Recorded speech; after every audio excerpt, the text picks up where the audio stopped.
అమ్మ చేసిన పులిహోర పులుసుని చిక్కగా మసలబెట్టుకొని పక్కన పెట్టుకోవాలి.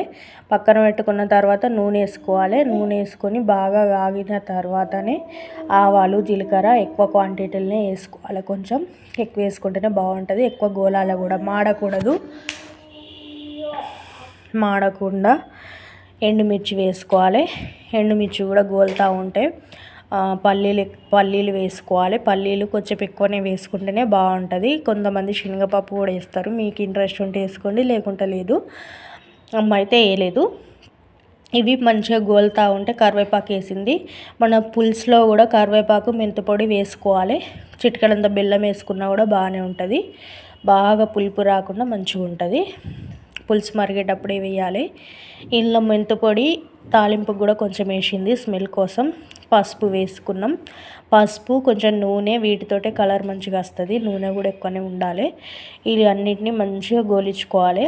అన్నీ సమానంగా మాడగొట్టకుండా మీడియం ఫ్లేమ్లో వేయించుకొని ఈ చిక్కగా అయిన పులుసులో దీన్ని తాలింపుని కలుపుకోవాలి. ఇలా చేసిన పులుసు మనము 2-3 రోజులు 4 రోజుల వరకు పక్కకు పెట్టుకోవచ్చు.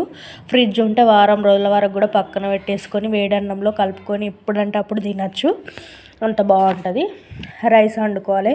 పులిహోరకి ఎప్పుడు రైస్ వండినా కూడా పులిహోర అని దానికి వినబడంగానే మెత్తగా అయిపోతుంది కదా రైస్. ఈసారి మాత్రం మా ఇంట్లో అట్లా కాలేదు. ఎందుకంటే అమ్మ దగ్గరుండి వండింది కాబట్టి పొడి పొడిగా మంచిగానే వచ్చింది. పులిహోర వేద్దాం అనుకున్న ప్రతిసారి మెత్తగా వస్తుంది రైస్. మా అమ్మ మిరియాల పొడి కూడా వేసింది ఇందులో. అప్పుడు మర్చిపోయింది, ఇప్పుడు వేసేసింది. మీరు కూడా మిరియాల పొడి తాలింపులో అయినా వేసుకోవచ్చు, ఎప్పుడైనా వేసుకోవచ్చు. దాన్ని వేసుకున్న తర్వాత మనం తాలింపులు వేస్తే ఏంటంటే అన్నంకి బాగా ఘాటు వస్తుంది. ఇలా డైరెక్ట్గా కలిపేసుకుంటే ఘాటు అనేది బాగా రాదు. పులుసులో మసలేటప్పుడు వేసుకున్నా కూడా అన్నంకి కొంచెం ఘాటు కారము అదొక రకం టేస్ట్ బాగా వస్తుంది. పచ్చిమిర్చి కూడా పొడుగ్గా కట్ చేసి వేసుకోవచ్చు. ఎందుకంటే మనం ఇలా కారం లాంటివి ఏం వాడము. ఎండుమిర్చి పచ్చిమిర్చి ఇవే వాడతాము.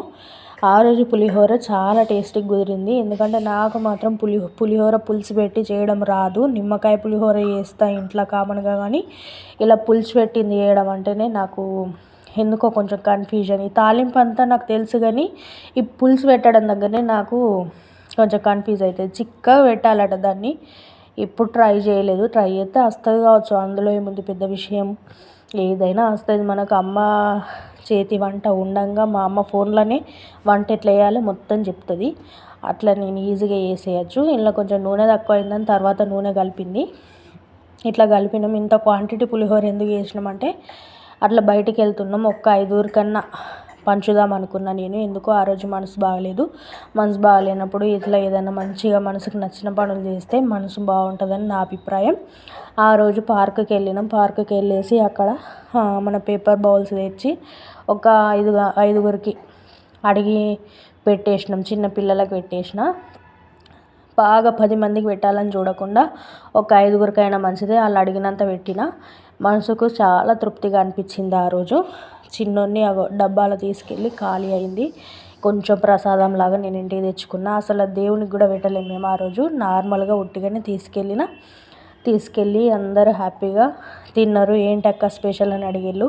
స్పెషల్ ఏం లేదురా, నేను ఉట్టిగానే పార్కుకి వస్తున్నా కాబట్టి తెచ్చిన అని చెప్పిన. హ్యాపీగా తినిపించుకున్నారు పిల్లలకి.